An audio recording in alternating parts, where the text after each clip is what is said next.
Le film FNAF est sorti en salle début décembre, et est même déjà en streaming sur Amazon Prime dans certains pays. Après avoir visionné le film une seconde fois, c'est donc le moment pour moi de vous proposer mon avis avec spoiler sur cette suite tant attendue. Au niveau des statistiques, le film a généré 64 millions de dollars au box-office américain pour sa première semaine, ce qui est moins que le premier film qui avait généré 80 millions de dollars, mais cela peut se comprendre en partie par la date de sortie, le premier étant sorti à la période d'Halloween. Et est-ce que ce film est mieux que son prédécesseur? Eh bien c'est ce que nous allons voir ensemble dans cette vidéo. Commençons par un rapide résumé de l'histoire. Le film reprend après les événements du premier opus. Nous retrouvons Mike, sa sœur Abby et Vanessa qui tentent chacun de reconstruire leur vie après le drame survenu au Freddy Fazbear's Pizza Place. Vanessa reste profondément marquée par son père, tandis que Abby cherche à reprendre contact avec ses amis. L'histoire nous ramène ensuite aux origines de la franchise dans la première pizzeria Freddy Fazbear's où Charlotte Emily est tuée par William Afton. Sa mort est classée comme un accident et elle finira par hanter la marionnette. Celle-ci finira néanmoins par être réveillée de sa boîte grâce à Michael Afton ayant attiré les chasseurs de fantômes dans le restaurant. Abby sera à son tour attirée dans la pizzeria par ses amis via le Fast Stalker. On finit néanmoins par découvrir la réalité, les Toys sont sous le contrôle de Charlotte, qui souhaite se venger des adultes l'ayant laissé mourir. Nous avons ensuite plusieurs scènes entre Mike dans le restaurant face au Wizard et Vanessa chassant les Toys. Abby se fait posséder par la marionnette, mais sauvée par Mike grâce à une boîte à musique qu'Henry lui avait confiée. Nous voyons ensuite Michael revenir en disant qu'il souhaite poursuivre l'héritage familial avec sa sœur. Sauf que les animatroniques originaux arrivent, tels les Avengers, démontent les Toys et finissent par mourir également en libérant leurs esprits. Après tout cela, Mike souhaite que Vanessa reste loin de sa famille, et celle-ci finira par être à son tour possédée par la marionnette. La scène post-générique nous tease ensuite la suite de la saga avec l'apparition de Springtrap, annonçant un troisième film encore plus sombre. Voilà, je pense que j'ai abordé à peu près l'essentiel à retenir concernant le scénario de ce film. Bien sûr, il y a d'autres détails que je n'ai pas mentionnés, mais qui seront abordés par la suite. Et bien maintenant, passons à la partie analyse de ce film. L'histoire continue globalement de suivre les personnages principaux, Mike, Abby et Vanessa, après les incidents survenus chez Freddy. Et niveau scénario, ce film prend beaucoup plus de liberté sur les jeux que son prédécesseur. En effet, il reprend certains éléments des livres et des jeux afin de créer sa propre histoire, propre à son univers. Car oui, les films sont bel et bien séparés des livres et des jeux en matière de timeline. Tout cela nous propose une histoire intéressante dans laquelle chaque personnage tente d'oublier son passé, afin de se tourner vers l'avenir, même si on verra que cela sera compliqué. Il y a certains choix que j'ai également beaucoup appréciés, notamment le fait que dans son rêve, Vanessa redevienne une enfant lorsqu'elle a peur de son père, montrant ainsi l'impact psychologique que celui-ci avait sur sa fille. Il y a également eu un débat sur le fait que la marionnette possède des êtres vivants, comme Lisa ou encore Abby et Vanessa. Mais honnêtement, cela ne me choque pas, étant donné que FNAF est une histoire d'enfants possédant des animatroniques, alors pourquoi pas des humains? De plus, cela crée un parallèle avec Ennard, qui avait pris possession du corps de Michael, même si dans ce cas-là, Ennard était littéralement dans le corps de Michael. Et enfin, nous avons un changement de personnalité pour le personnage de Charlotte Emily, qui devient un esprit vengeur semblable à Cassidy, mais qui ne souhaite pas particulièrement se venger d'Afton, mais plus des parents qu'elle considère comme responsables pour ne pas avoir agi lorsqu'elle avait besoin d'aide. Le rythme est néanmoins cassé durant certains passages, comme la scène dans le restaurant ou celle de l'exposition scientifique où le méchant professeur est immédiatement identifiable comme un personnage destiné à mourir rapidement. Et malheureusement, cette rapidité dans l'histoire se ressent parfois avec des choix qui ont été faits afin d'aller à l'essentiel. Je pense par exemple à certains passages nous ayant été dévoilés où nous voyons la marionnette dans des scènes d'attaque, ce qui lui aurait donné un peu plus de temps d'écran. Mais également au Wizard, qui allait être selon moi une vraie menace, mais qui ont manqué de temps avec une mention spéciale pour Wizard Bonnie qui apparaît dans une vente avant de partir pleurer dans son coin. Au niveau des décors du film, Eh bien, je n'ai rien à dire. Le restaurant est magnifique et ressemble à la vision que l'on pourrait se faire d'une pizzeria familiale de l'époque. De plus, l'ajout d'attractions, comme le tour en bateau, rajoute un côté unique et exclusif pour la première pizzeria de la franchise. Nous voyons également la différence d'ambiance entre les années 1982, où le restaurant est coloré et plein de vie, et le présent, où celui-ci possède une ambiance plus sombre et pesante. Ce lieu devient alors un endroit parfait pour une session d'urbex.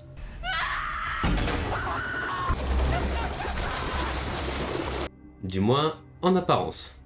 Les animatroniques de ce second opus sont tout simplement parfaits.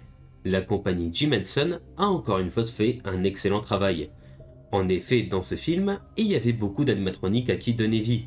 Nous avions à la fois les Toys, les Wizards, la marionnette et enfin les originaux. Il y avait également beaucoup de références au jeu, comme Shadow Bonnie qui apparaît dans le bureau, le bruit de la peluche Freddy qui fait référence à un mème très connu, et une bande d'arcade avec le jeu indépendant Five Nights at Candy et bien d'autres easter eggs que je pourrais citer. Donc oui, pour un fan de FNAF, ce film est une mine d'or. Au niveau du casting, plusieurs nouveaux personnages rejoignent celui du premier film.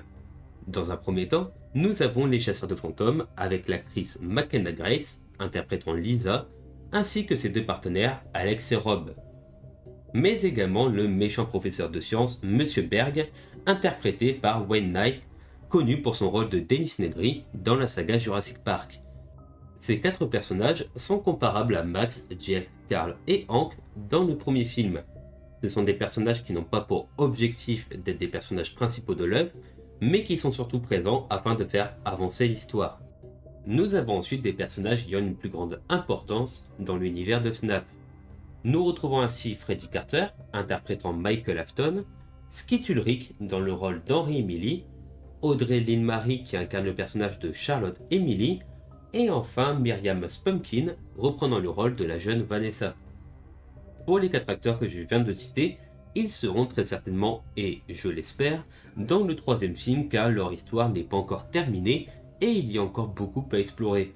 C'est d'ailleurs ce qu'a expliqué la réalisatrice Emma Tammy au sujet du personnage de Henry Emily, en affirmant que ce film servait surtout d'introduction au personnage et que son histoire serait plus approfondie par la suite. Et pour ce qui est des personnages principaux, c'est-à-dire Matthew Lillard, Elizabeth Leigh, Piper Rubio et Josh Hutcherson, eh bien je n'ai pas grand chose à dire sur leur interprétation.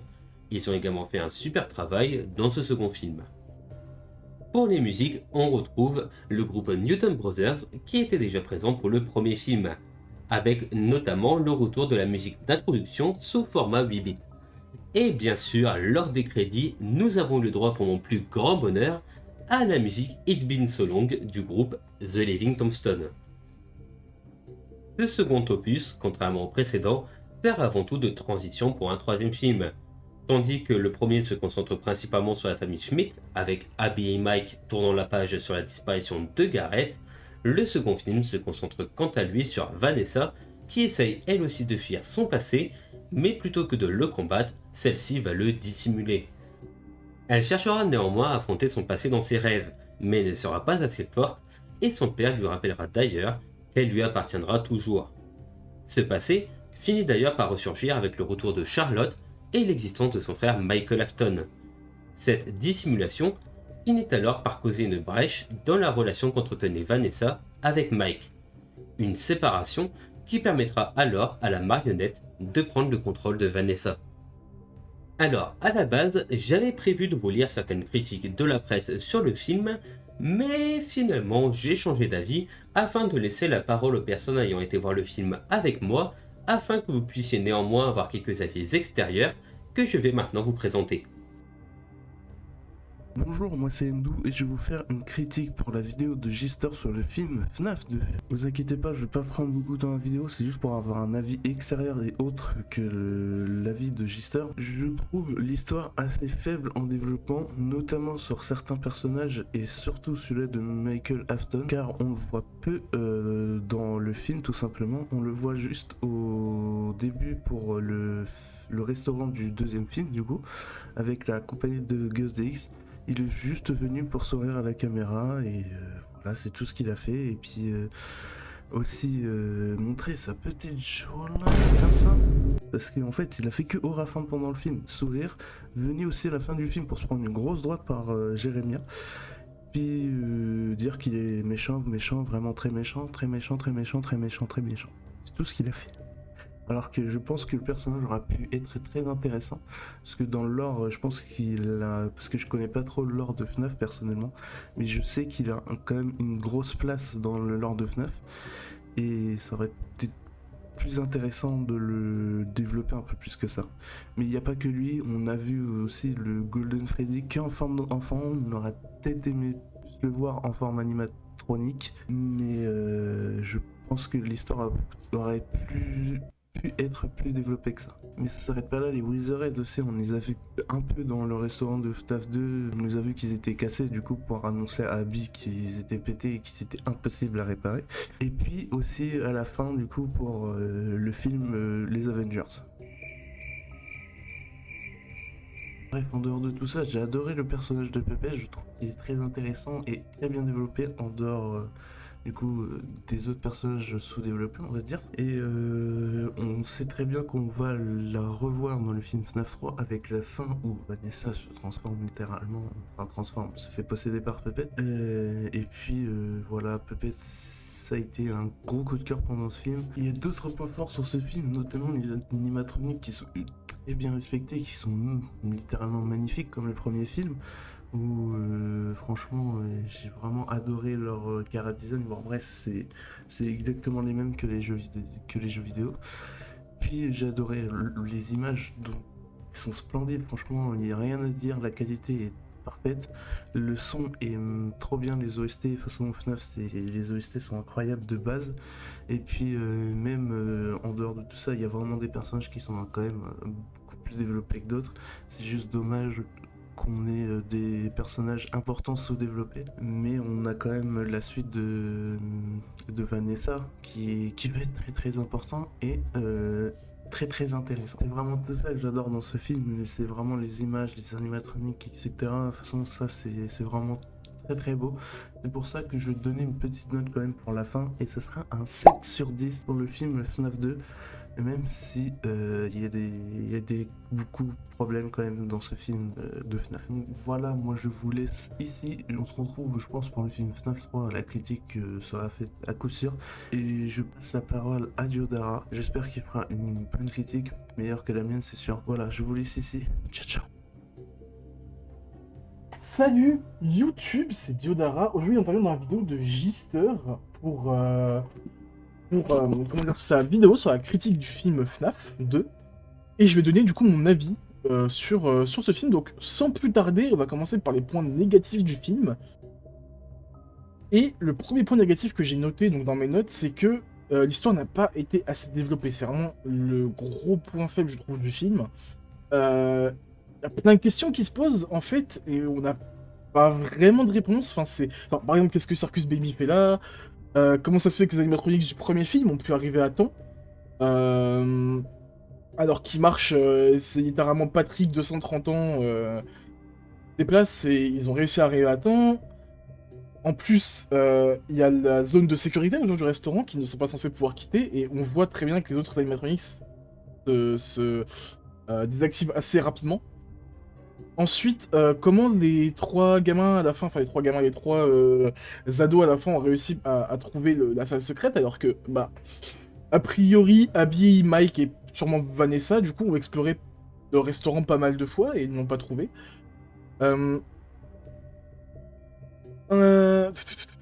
J'ai quoi d'autre dans mes notes? Ah oui, un autre truc aussi. Pourquoi Michael, pas Mike, Michael, n'est pas dans le rêve de Vanessa? Est-ce que Michael n'était pas là quand elle était enfant? Peut-être est-ce qu'il était ailleurs? Est-ce que William l'a abandonné? Est-ce qu'il... Enfin, voilà, on n'a même pas de réponse là-dessus. Et surtout, le plus gros point à mes yeux, je trouve, c'est vraiment le truc que je n'ai pas trop compris. C'est Mike, après les événements du premier film, a certainement dû faire des recherches sur Freddy, a certainement dû faire des recherches sur ce qui s'était passé avant, sur le restaurant, etc. Et il n'a jamais une seule fois entendu parler de l'autre restaurant. Donc c'est Voilà, il y a plein de questions qui n'ont pas de réponse et je trouve que c'est un petit peu dommage. C'est vraiment le plus gros point faible du film à mes yeux. Il y a aussi un deuxième point faible que je trouve assez dommage, vraiment. C'est les Wizarded. Donc ça aurait vraiment dû être, a priori, la plus grosse menace du film. Ça aurait vraiment dû être les boss, en fait. Ça aurait dû être les boss, et au final, bah, c'est littéralement Megumi en JJK. Full potentiel, zéro résultat. C'est-à-dire que on a Bunny qui a un temps d'écran qui est à peu près équivalent à mes relations amoureuses, qui sont du coup inexistantes, vous en doutez bien. Et Foxy, 98 ans, qui a de l'arthrose, de la cirrhose, et tout ce qui finit en hausse, visiblement, parce qu'il n'a voilà, il n'a juste pas fini Mike. Alors que, bah, dans les jeux, Foxy, c'est quand même le perso qui est plus rapide que les autres, qui va plus vite, qui est plus, pas plus dangereux, mais il est là, il est présent, et on peut pas vraiment l'ignorer. Là, il a mis 40 piges à attaquer Mike, ce que j'ai pas trop compris. Donc au final, les Wizarded, qui auraient vraiment dû être la grosse menace de ce film, au final, ne sont que des fraudes, c'est des big fraudes. Et je trouve ça assez dommage. Maintenant, passons au point positif du film, parce qu'il y en a. Il y en a quelques-uns. Donc dans un premier temps, cet énorme BG de Michael Afton, qui a pris plus 10 000 d'aura à chaque seconde de caméra. Bro, aura farm en permanence, sa jawline est parfaite. Il a Mog l'entièreté du casting. Donc j'ai beaucoup apprécié le personnage. En second lieu, je trouve aussi que l'ambiance est très bien réalisée. Les codes des jeux sont présents, malgré les quelques défauts sur les animatronics. Bon, voilà, l'ambiance est là. La musique, les décors, c'est vraiment FNAF, en fait. C'est vraiment 100% Five Nights at Freddy's. Ça essaye pas de copier un petit peu, de faire des trucs différents, machin, de faire des... On sait pas trop quoi. C'est vraiment 100% FNAF, et ça j'ai beaucoup apprécié. Dans un troisième temps, on a les acteurs aussi. Vraiment, je trouve que le ton, les voix, la manière de jouer, tout est maîtrisé à la perfection. En particulier Matthew Lillard, qui joue William Afton, je trouve que c'est vraiment le meilleur, en fait, là-dedans. Il est vraiment incroyable. Son jeu est parfait, je trouve. Et voilà. Les animatronics aussi qui sont réalisés extrêmement bien. Les Toys, les Wizarded, Puppet, qui m'a fait sauter quelques fois aussi. Alors que je pense honnêtement que c'était la plus difficile à rendre effrayante, et pourtant, elle l'est, à mes yeux. Donc voilà, j'ai vraiment beaucoup apprécié tout ça, tout ce qui est vraiment cette ambiance qu'il y a dès le début avec la scène, avec Charlotte, etc., qui se fait poursuivre par Spring Bunny, etc., William qui fait le décompte, etc. C'est vraiment très bien, j'ai vraiment beaucoup apprécié. Et c'est vraiment... c'est maîtrisé, voilà. C'est ça le mot, c'est maîtrisé. Alors maintenant, on va passer, du coup, à mon avis final, à ce que j'en pense, et à la note que je lui donne. Donc, malgré ses nombreux défauts, le film a quand même beaucoup de points positifs, et ça a su vraiment me donner un peu cette excitation que j'ai ressentie en découvrant FNAF quand ça a commencé à exister. Et ça m'a vraiment replongé dans une époque où j'étais là, je traînais sur YouTube après l'école, je regardais un peu les let's play, etc. Je jouais au jeu, voilà, c'était bien. En fait, c'est un peu une Madeleine de Proust. Voilà, c'est ce que j'aime appeler ce film, c'est une Madeleine de Proust. Ça se regarde, ça se déguste, ça te ramène un peu à une époque où tout était mieux, entre guillemets. Et, et vraiment, voilà, pour moi, c'est ça qui décrirait ce film à la perfection, c'est une Madeleine de Proust.